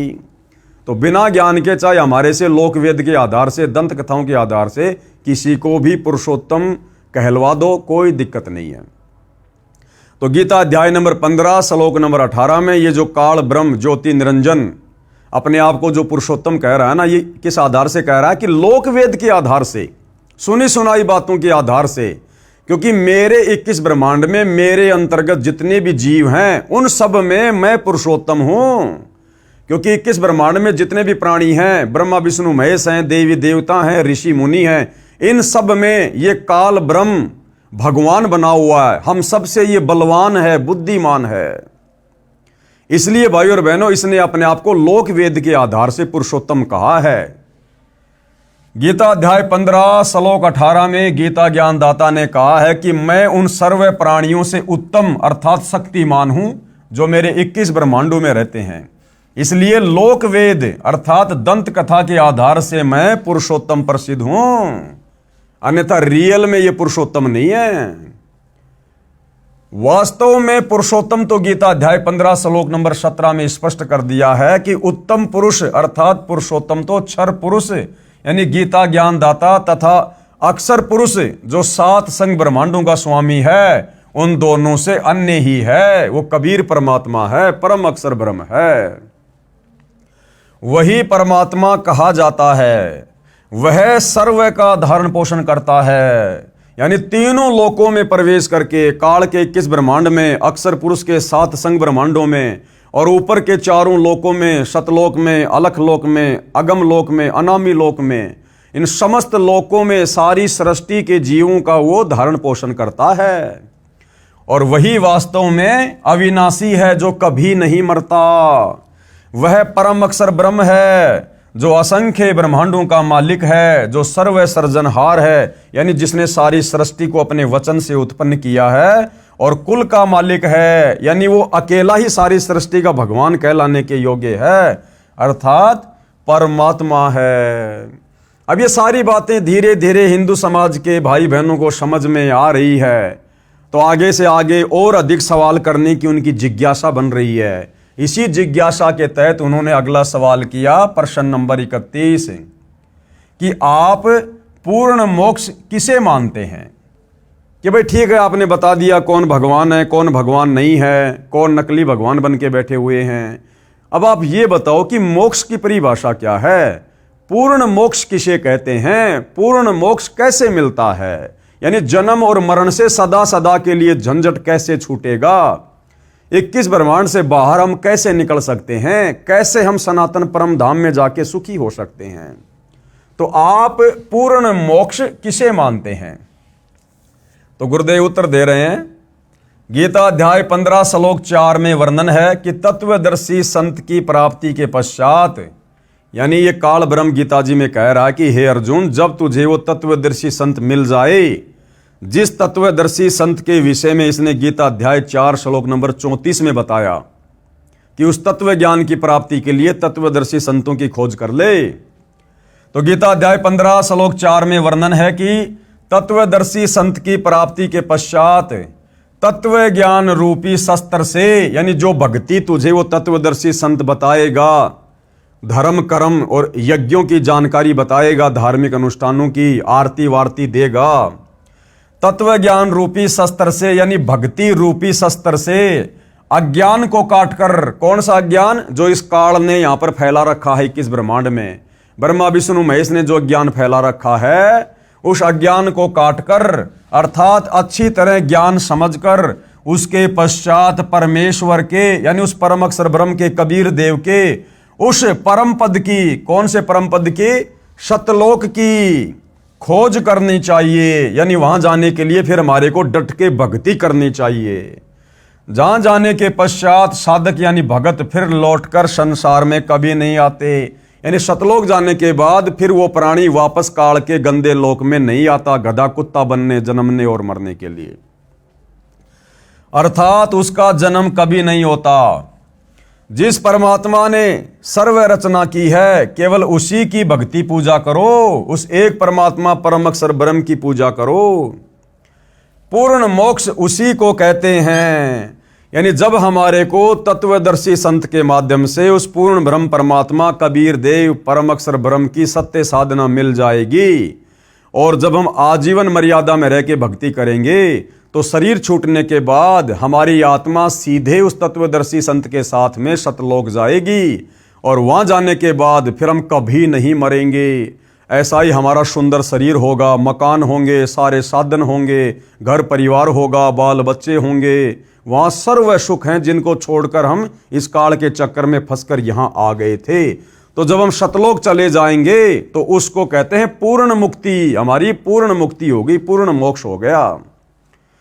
पूर्ण मोक्ष उसी को कहते हैं जिसकी प्राप्ति के पश्चात, यानी सतलोक जाने के बाद पुनः जन्म ना हो, जन्म मरण का चक्कर सदा के लिए समाप्त हो जाए। फिर आगे सवाल किया है प्रश्न नंबर 32, क्या गीता ज्ञान दाता ब्रह्म की भक्ति से पूर्ण मोक्ष संभव है? भाई बिल्कुल भी नहीं है, क्योंकि ये तो पहले साबित कर चुके हैं। खुद ये गीता ज्ञान देने वाला काल ब्रह्म भी कह चुका है कि भैया मेरे ब्रह्म लोक में गया हुआ प्राणी तो फिर वापस आएगा। मेरा जो ब्रह्म लोक है वो सनातन परम धाम नहीं है। उस ब्रह्म लोक में जाने के बाद तो प्राणी फिर से नीचे आएगा, लक 84 में भी जाएगा, जन्मेगा, मरेगा, नरक में भी जाएगा। तो सवालकर्ता क्या कह रहा है, क्या गीता ज्ञान दाता ब्रह्म की भक्ति से पूर्ण मोक्ष संभव है? तो गुरुदेव कह रहे हैं कि नहीं, बिल्कुल भी नहीं है। क्यों नहीं है? कहां इसका प्रमाण है? फिर आगे सवाल नंबर 33, गीता अध्याय 8 श्लोक 16 में प्रमाण है कि गीता ज्ञान दाता ने कहा है कि हे अर्जुन, मुझे प्राप्त होकर पुनर्जन्म नहीं होता। अब जो हिंदू भाई सवाल कर रहा है कि जी गीता अध्याय 8 श्लोक नंबर 16 में तो ये गीता बोलने वाला काल ब्रह्म कह रहा कि अर्जुन मुझे प्राप्त होकर, यानी मेरे ब्रह्म लोक में गया हुआ साधक है वो फिर लौट के नहीं आता, उसका कभी पुनर्जन्म नहीं होता। तो गुरुदेव कह रहे हैं कि ये हमारे ज्ञानहीन धर्म गुरुओं की और इन शास्त्रों के अनुवादकर्ताओं की गलती है, जिन्होंने अनुवाद ठीक से नहीं किया। अन्यथा जो काल ब्रह्म गीता अध्याय 4 श्लोक नंबर 5 में, गीता अध्याय 12 श्लोक नंबर 2 में, गीता अध्याय 2 श्लोक नंबर जो है वो 10 में साफ साफ कह चुका है कि भाई अर्जुन, तेरे और मेरे बहुत जन्म हो चुके हैं, तू नहीं जानता, मैं जानता हूं। और अर्जुन, मेरा जन्म होता है और मैं मरता हूं, मैं अविनाशी नहीं हूं। और गीता अध्याय 2 श्लोक नंबर 17 में कह रहा कि अविनाशी तो उसको जान जिसको मारने में कोई भी सक्षम नहीं है। तो अब भला ये गीता अध्याय 8 श्लोक नंबर 16 में कैसे कह सकता है कि मेरी भक्ति करने वाले का, मेरे उस ब्रह्म लोक में जाने वाले का फिर पुनर्जन्म नहीं होता। तो यहां पर अनुवादकर्ता समझ नहीं पाए तत्व ज्ञान के अभाव में, सृष्टि रचना के अभाव में, कि वो क्या कह रहा है, कहना क्या चाहता है। उसने तो बिल्कुल साफ साफ कहा है कि पुनर्जन्म होगा, लेकिन हमारे अनुवादकर्ता इन श्लोकों का अर्थ इन्होंने गलत कर दिया। गीता अध्याय 8 श्लोक 16 में प्रमाण है कि गीता ज्ञानदाता ने कहा है कि हे अर्जुन, मुझे प्राप्त होकर, यानी इस ब्रह्म को कैसे प्राप्त होंगे, इस ब्रह्म के ओम नाम का जाप करके जब हम इसके ब्रह्म लोक में चले जाएंगे तो उसको कहते हैं कि मुझे प्राप्त होकर पुनर्जन्म नहीं होता। आप कैसे कहते हैं कि ब्रह्म भक्ति से पूर्ण मोक्ष संभव नहीं है? तो अब गुरुदेव भगवान हमें क्या जवाब दे रहे हैं? उत्तर, श्री देवी महापुराण सचित्र मोटा टाइप केवल हिंदी गीता प्रेस गोरखपुर से प्रकाशित के 7वें स्कंद के अध्याय 36 में प्रमाण है कि श्री देवी जी ने राजा हिमालय को उपदेश देते हुए कहा है कि हे राजन, अन्य सब बातों को छोड़कर, यानी सारी भक्ति को छोड़कर, यानी मेरी भक्ति भी छोड़कर केवल एक ओम नाम का जाप कर। ओम नाम किसका? इस काल ब्रह्म का। तुझे ब्रह्म प्राप्ति का यही एक मंत्र है, यानी उस ब्रह्म की प्राप्ति का यही एक मंत्र है ओम। इससे संसार के उस पार जो ब्रह्म है उसको पा जाओगे, यानी उसके ब्रह्म लोक में चले जाओगे, तुम्हारा कल्याण हो। वह ब्रह्म कहां रहता है? ब्रह्म लोक रूपी दिव्य आकाश में रहता है। आगे देखिए, पेश है श्री देवी भागवत यानी देवी पुराण के 7वें स्कंद के अध्याय 36 से संबंधित प्रकरण की फोटोकॉपी। पहले इसको पढ़िए भाई और बहनों। यानी ये ब्रह्म कौन है, ब्रह्म कहां रहता है, कैसे इसकी प्राप्ति होती है, दुर्गा अपने भगत राजा हिमालय को समझा रही है। देवी जी कहने लगी, पर्वतराज, इस प्रकार योग युगत होकर मुझ ब्रह्म स्वरूपा देवी का ध्यान करें। ये ध्यान आसन पर भली भांति बैठकर अहुतु की भक्ति के साथ करना चाहिए। यानी पहले तो वो अपनी भक्ति के विषय में बता रही है, फिर जब वो ब्रह्म भक्ति के बारे में बताती है तो अपनी भक्ति को भी कैंसिल कर देती है। ब्रह्म का क्या स्वरूप है यह बतलाया जाता है, जो प्रकाश स्वरूप सबके अत्यंत समीप में स्थित हृदय रूप गुहा में स्थित होने के कारण गुहाचर नाम से प्रसिद्ध और महान पद अर्थात परम प्राप्य है।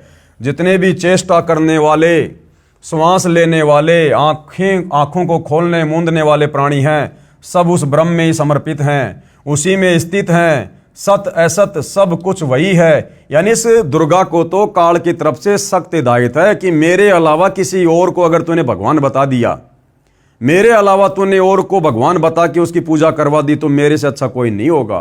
तो ये दुर्गा भी काल के भय से सबको ये भ्रमित रखती है, उसी को सब कुछ बता रही है।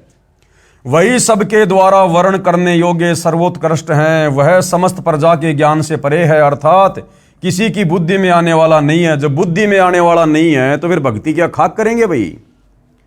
ये तुम जानो जो परम प्रकाश रूप है, जो सूक्ष्म से भी अत्यंत सूक्ष्म है, जिसमें संपूर्ण लोक और उन लोकों में निवास करने वाले प्राणी स्थित हैं। कहने का मतलब है, अब हम अपने मेन पॉइंट पे चलते हैं भाई और बहनों, कि इसने उस ब्रह्म के बारे में क्या बताया है। देखिएगा, यहां से स्टार्ट है, इस आत्मा का ओम के जप के साथ ध्यान करो। ये ओम जाप किसका? काल ब्रह्म का। इससे अज्ञानमय अंधकार से सर्वदा परे और संसार समुद्र से उस पार जो ब्रह्म है उसको पा जाओगे। यानी ओम नाम का जाप करके साधक को क्या प्राप्त होगा? ये ब्रह्म प्राप्ति होगी। और वो ब्रह्म कहाँ रहता है? तुम्हारा कल्याण हो और सदा जानने वाला, जो सब ओर से सब कुछ जानने वाला है, जिसकी जगत में ये महिमा है, वह ये सबका आत्मा ब्रह्म ब्रह्मलोक रूप दिव्य आकाश में रहता है। ब्रह्म कहाँ रहता है? ब्रह्मलोक में। यानी जो भाई ये सवाल कर रहा था ना कि भाई क्या इस ब्रह्म की भक्ति से भी मुक्ति है? गीता अध्याय 15 श्लोक नंबर 18 में ये खुद कह रहा है कि जो मेरे ब्रह्मलोक में चला जाएगा उसका पुनर्जन्म नहीं होता। तो ये अनुवाद करने वालों की गलती है। काल ने ऐसा नहीं कहा, समझने की गलती है।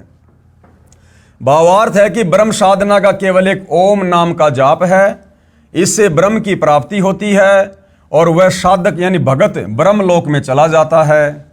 इसी गीता अध्याय 8 श्लोक 16 में कहा है कि ब्रह्मलोक सहित सर्वलोक पुनरावर्ती में है, अर्थात ब्रह्मलोक में गए साधक का भी पुनर्जन्म होता है।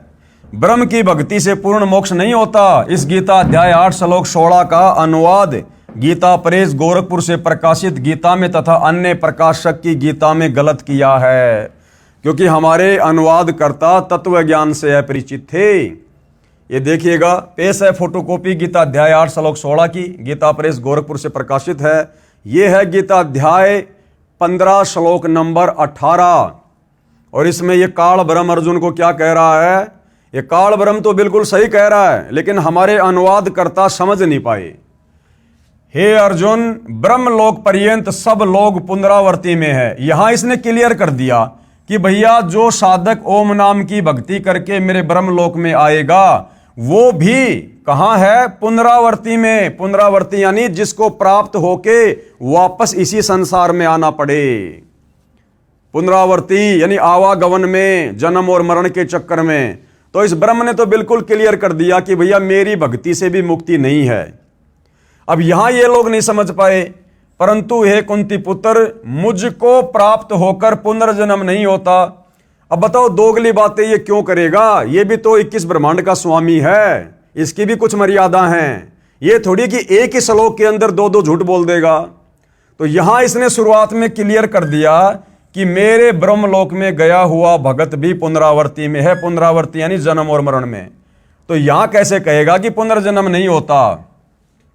तो यहां भाई और बहनों अनुवादकर्ताओं की गलती है। उन्होंने इस न विदते शब्द का गलत अर्थ कर दिया। ये जो विदते शब्द है इसका मतलब होता है जानना, और न का मतलब नहीं, जो ये नहीं जानते। और यहां अनुवादकर्ताओं ने क्या कर दिया? नहीं होता।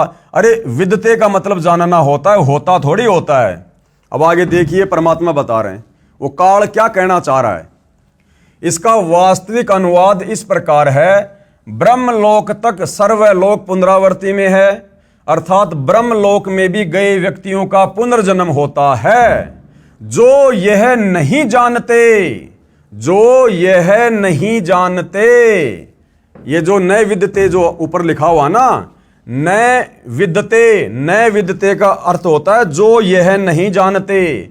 और हमारे अनुवादकर्ताओं ने नए विदते का अर्थ कर दिया नहीं होता। तो ये अनुवादकर्ताओं की गलती है। ब्रह्मलोक तक सर्वलोक पुनरावर्ती में है, अर्थात ब्रह्मलोक में भी गए व्यक्तियों का पुनर्जन्म होता है। जो यह नहीं जानते, क्या नहीं जानते? कि ब्रह्मलोक में गए हुए साधकों का भी पुनर्जन्म होता है। जो यह नहीं जानते, हे अर्जुन, मुझे प्राप्त होकर भी उनका पुनर्जन्म होता है। जो ये नहीं जानते ना कि भाई ब्रह्मलोक में गए हुए प्राणियों का भी वापस इसी गंदे लोक में आना होता है, तो वही आत्माएं फिर पुनर्जन्म में रहती हैं, बार बार जन्म और मरण में आती हैं। जो इस काल की हकीकत से परिचित नहीं है कि इस काल के ओम नाम का जाप करके ब्रह्मलोक में जाकर भी पुनरावर्ती में है, जन्म मरण होता है, जो ये बात नहीं जानता है और इस ब्रह्म को ही फाइनल परमात्मा मानता है, तो ब्रह्म कह रहा है कि उसका जन्म मरण होता है। और जो जान जाता है वो फिर तत्वदर्शी संत की भक्ति करके सनातन परम धाम को चला जाता है।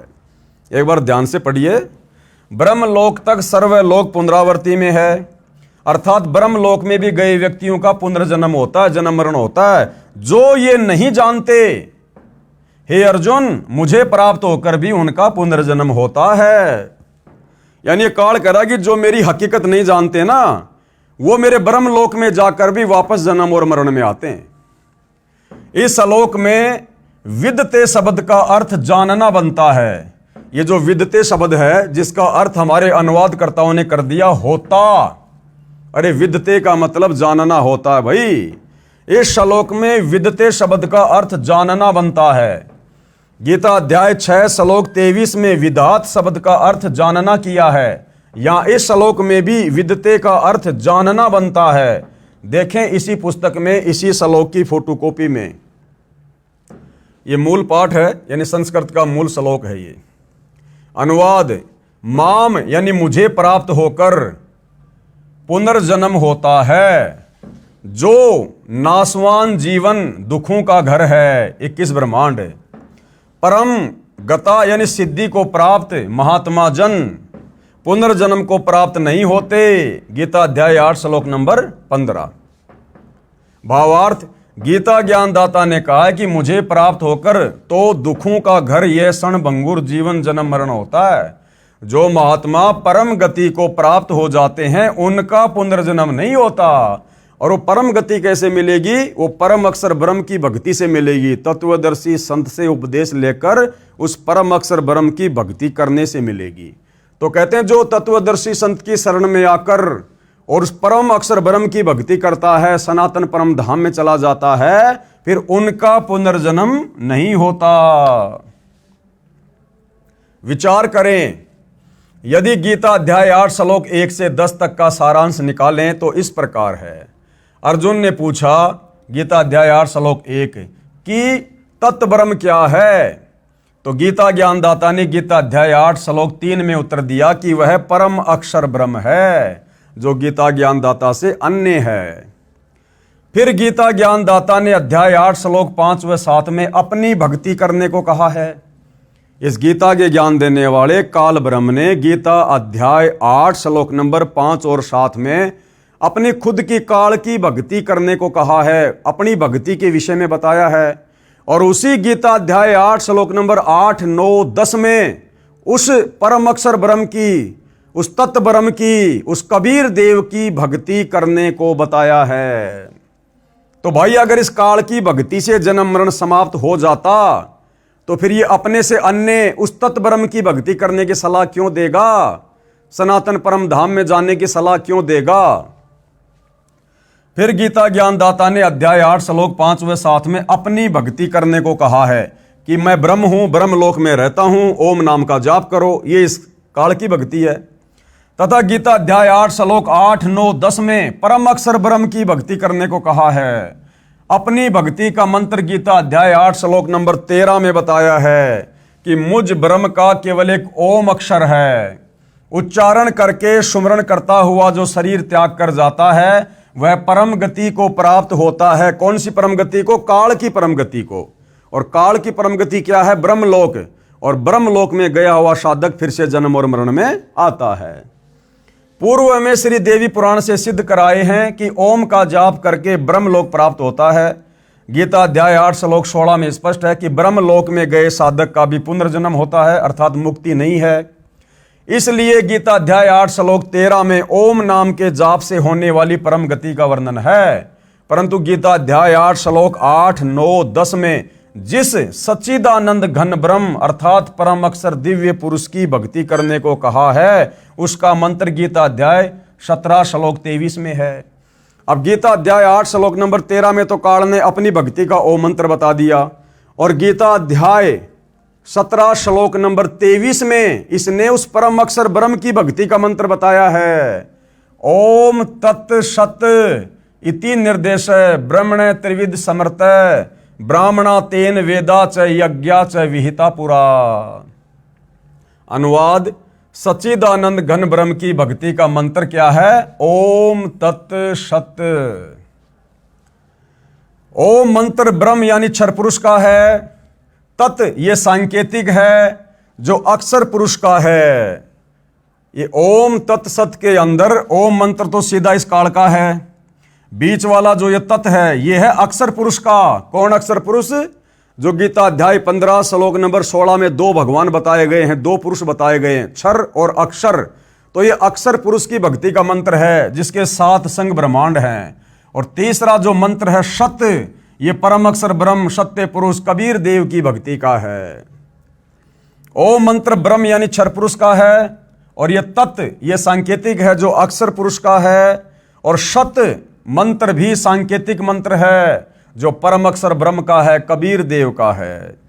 इन तीनों मंत्रों के जाप से वह परम गति प्राप्त होती है जो गीता अध्याय 15 श्लोक 4 में कही है कि जहां जाने के पश्चात यानी सतलोक में जाने के पश्चात साधक यानी भगत फिर लौटकर संसार में कभी नहीं आता, यानी काल के 21 ब्रह्मांड में फिर वो आत्मा कभी दोबारा लौट के नहीं आती।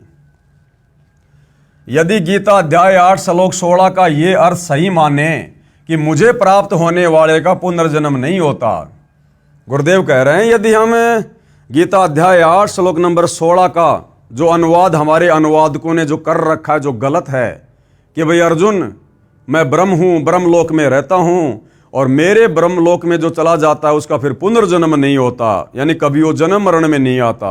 तो गुरुदेव कह रहे हैं यदि हम इस बात को सत्य मान लें तो फिर भाई गीता के जो पहले श्लोक हैं, गीता अध्याय 4 श्लोक 5, गीता अध्याय 12 श्लोक 2, गीता अध्याय 2 श्लोक 10, जिसमें खुद ये काल ब्रह्म कह रहा है कि मेरी तो जन्म और मृत्यु होती है, जब इसका खुद का पुनर्जन्म होता है तो इसके भगत का कैसे समाप्त हो जाएगा। तो उन श्लोकों में इसने स्वीकार किया कि मैं तो जन्मता और मरता हूं, फिर भला यहां कैसे कहेगा अध्याय 8 श्लोक नंबर 16 में कि मेरे ब्रह्मलोक में गए हुए साधक का पुनर्जन्म नहीं होता। तो यदि हमने गीता अध्याय 8 श्लोक नंबर 16 को सही मान लिया तो फिर वो पहले के 3 श्लोक वो गलत सिद्ध हो जाएंगे। गीता अध्याय 4 श्लोक 5 और 9, गीता अध्याय 12 श्लोक 2 और गीता अध्याय 2 श्लोक 10, जिसमें काल अपनी जन्म मृत्यु स्वीकार कर रहा है। यदि गीता अध्याय 8 श्लोक 16 का ये अर्थ सही माने कि मुझे प्राप्त होने वाले का पुनर्जन्म नहीं होता, तो भैया फिर गीता अध्याय 2 श्लोक 12, गीता अध्याय 4 श्लोक 5, गीता अध्याय 10 श्लोक 2 गलत सिद्ध हो जाते हैं, जिसमें गीता ज्ञानदाता ने कहा कि अर्जुन तेरे और मेरे बहुत जन्म हो चुके हैं, यानी हम तो पुनर्जन्म में हैं, तू नहीं जानता मैं जानता हूं। मेरी उत्पत्ति को न देवता जानते हैं, न महर्षिगण तथा न सिद्ध जानते हैं। विचारणीय विषय यह है कि जब साध्य यानी इष्ट का ही जन्म मृत्यु होता है तो साधक यानी भगत को वह मोक्ष कैसे प्राप्त हो सकता है। जब यह काल खुद ही जन्म और मरण में है, पुनर्जन्म में है, तो इसकी ओम नाम की भक्ति करके ब्रह्मलोक में जाने वाले का पुनर्जन्म कैसे समाप्त हो सकता है। इसलिए गीता अध्याय 8 श्लोक 16 का अनुवाद जो मैंने यानी सतगुरु रामपाल जी ने ऊपर किया है वही सही है कि गीता ज्ञानदाता ने कहा है कि ब्रह्मलोक तक सब लोग पुनरावर्ती में हैं, यानी जन्म और मरण में है, अर्थात ब्रह्मलोक में गए प्राणी भी लौटकर संसार में जन्म को प्राप्त होते हैं। जो ये नहीं जानते वे मेरी भक्ति करके भी पुनर्जन्म को प्राप्त होते हैं, काल कह रहा है। इसीलिए तो गीता ज्ञानदाता ने अध्याय 18 श्लोक 62 में कहा है कि हे अर्जुन तू सर्व भाव से उस परमेश्वर की शरण में जा, उस परमेश्वर की कृपा से ही तू परम शांति को तथा सनातन परम धाम अर्थात सतलोक को प्राप्त होगा। अगर इसके ब्रह्मलोक में ही वो परम शांति होती, पुनर्जन्म का झंझट नहीं होता, तो भाई ये काल फिर कभी भी गीता जी में अध्याय 18 श्लोक 62 में ये नहीं कहता कि हे अर्जुन तू सर्व भाव से उस परमेश्वर की शरण में जा, यानी अपने से अन्य उस भगवान की परम अक्षर ब्रह्म की शरण में जाने को कह रहा है कि उस परमेश्वर की कृपा से ही तू परम शांति को, परम शांति यानी कभी भी जन्म और मृत्यु ना होना, तथा सनातन परम धाम यानी जहां जाने के बाद फिर संसार में लौटकर भगत वापस नहीं आता, अर्थात सतलोक को प्राप्त होगा। अगर इसका ब्रह्मलोक ही सनातन परम धाम होता तो उस परमेश्वर के सनातन परम धाम की ये कभी भी बात नहीं करता।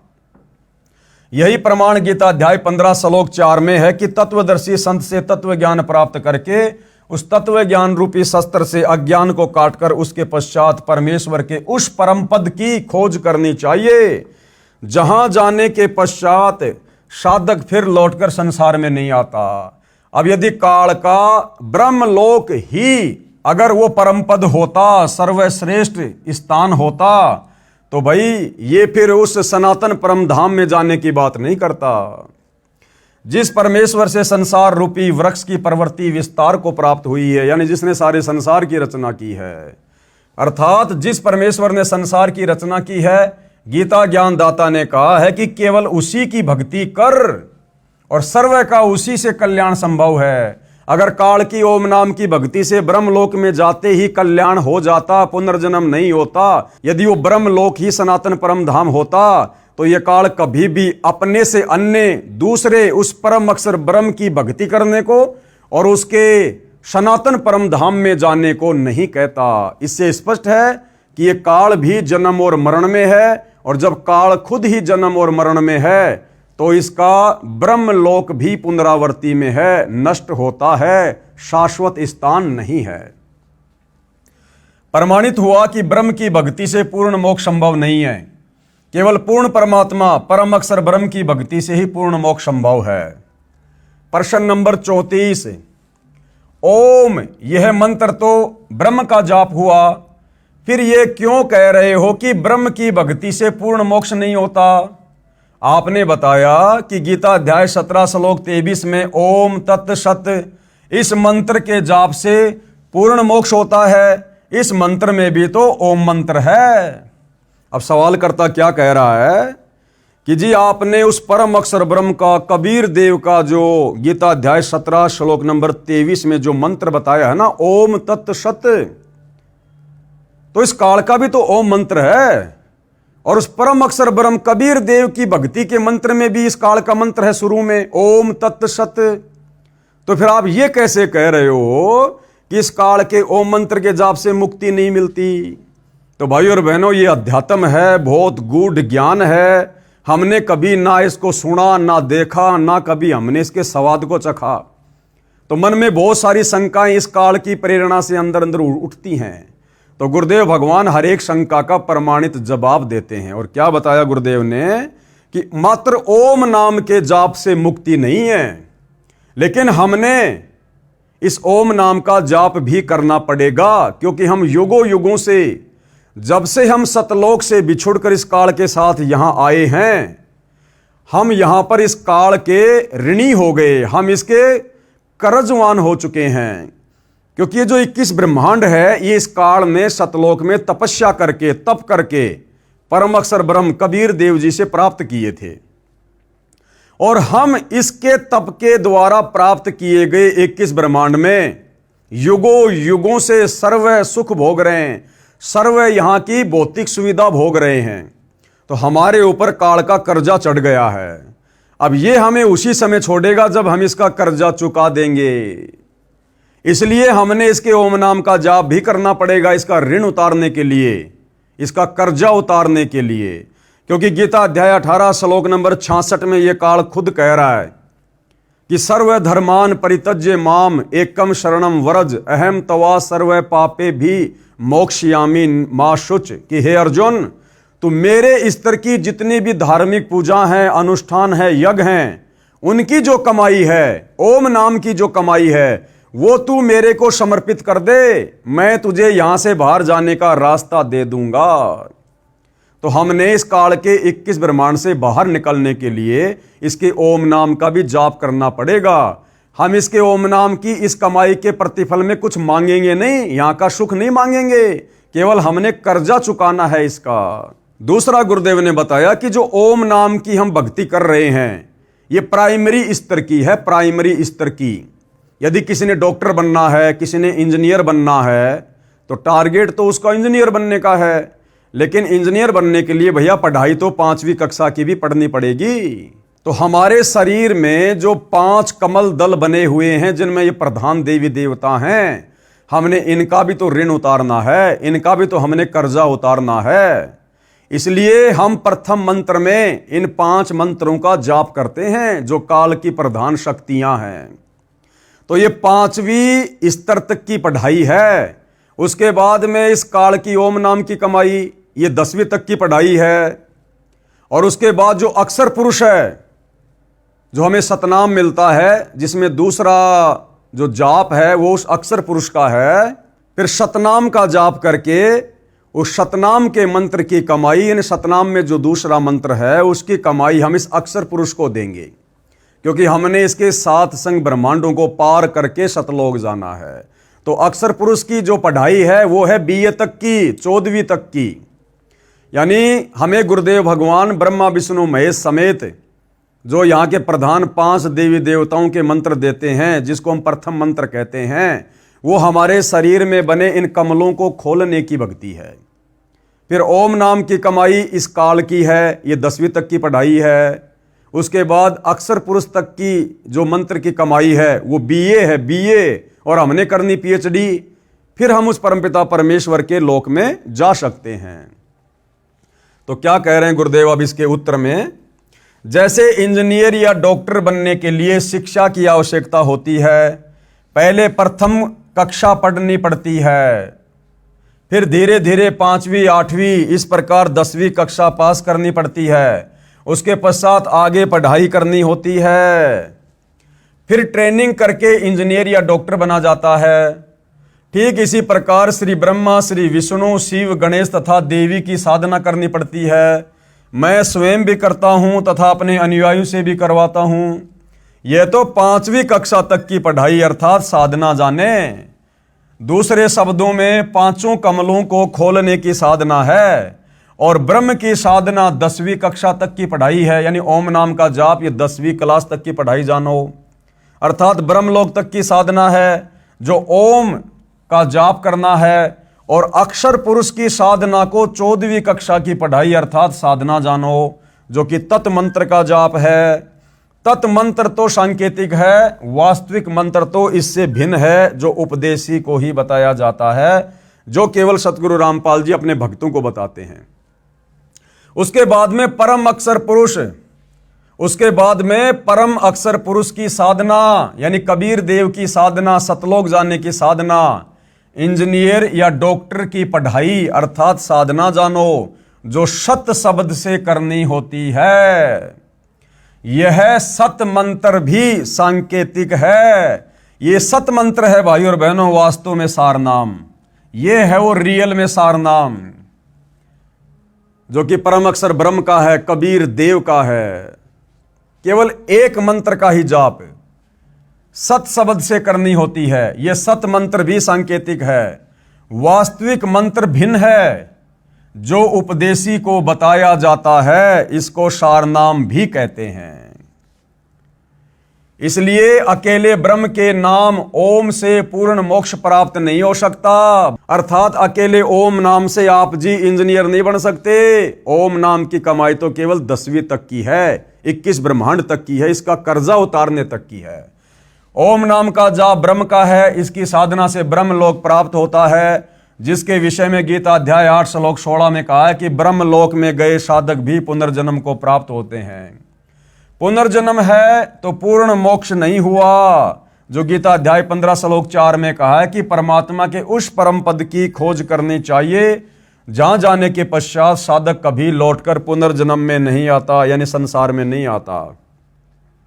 वह पूर्ण मोक्ष पूर्ण गुरु से, यानी तत्वदर्शी संत से, यानी वर्तमान में पूर्ण गुरु तत्वदर्शी संत सतगुरु रामपाल जी से शास्त्र अनुकूल भक्ति प्राप्त करके ही संभव है। दूसरा कोई ऑप्शन नहीं है, जो विश्व में वर्तमान में मेरे यानी सतगुरु रामपाल जी के अतिरिक्त किसी के पास नहीं है। जो ओम तत्सत का सुमरण करते हैं वे ब्रह्मलोक में ओम नाम का प्रतिफल प्राप्त नहीं करते। यानी जिनको सारनाम मिल जाता है उनको हकीकत का पता चल जाता है, इसलिए वो इस काल के ब्रह्मलोक के सुखों की इच्छा नहीं करते। इसके सुमरण की कमाई ब्रह्म को देते हैं, जिसके बदले में यह यानी काल ब्रह्म साधक को पाप मुक्त कर देता है। यानी गीता अध्याय 18 श्लोक नंबर 66, जिसमें यह काल खुद कह रहा है कि सर्व धर्मान परित्यज्य माम और एकम शरणम वरज अहम तवा सर्व पापे भी मोक्षयामि मां शुच। प्रश्न नंबर 35, क्या रजगुण ब्रह्मा, सतगुण विष्णु तथा तमगुण शंकर शिव की पूजा भक्ति करनी चाहिए अरे भैया इतना समझा दिया, इतना बता दिया, अभी भी मन में शंकाओं पे शंका। जब इस ब्रह्म की भक्ति फैल हो गई, इस ब्रह्म की भक्ति से मोक्ष नहीं है, तो ब्रह्मा विष्णु महेश तो इसके अधीन एक एक गुण युक्त 3 देवता हैं। फिर इनकी भक्ति से, इनके मंत्रों के जाप से मुक्ति कैसे होगी?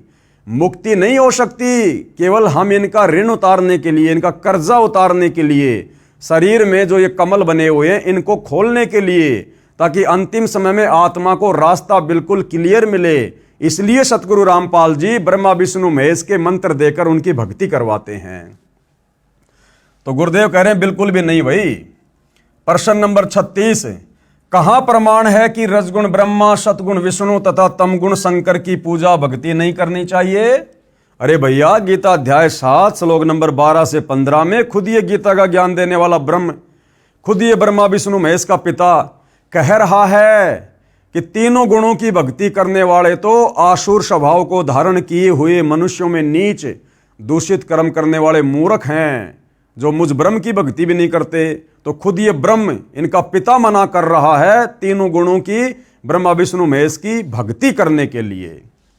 तो सवालकर्ता क्या कह रहा है कि कहां प्रमाण है कि रजगुण ब्रह्मा, सतगुण विष्णु तथा तमगुण शंकर की पूजा भक्ति नहीं करनी चाहिए?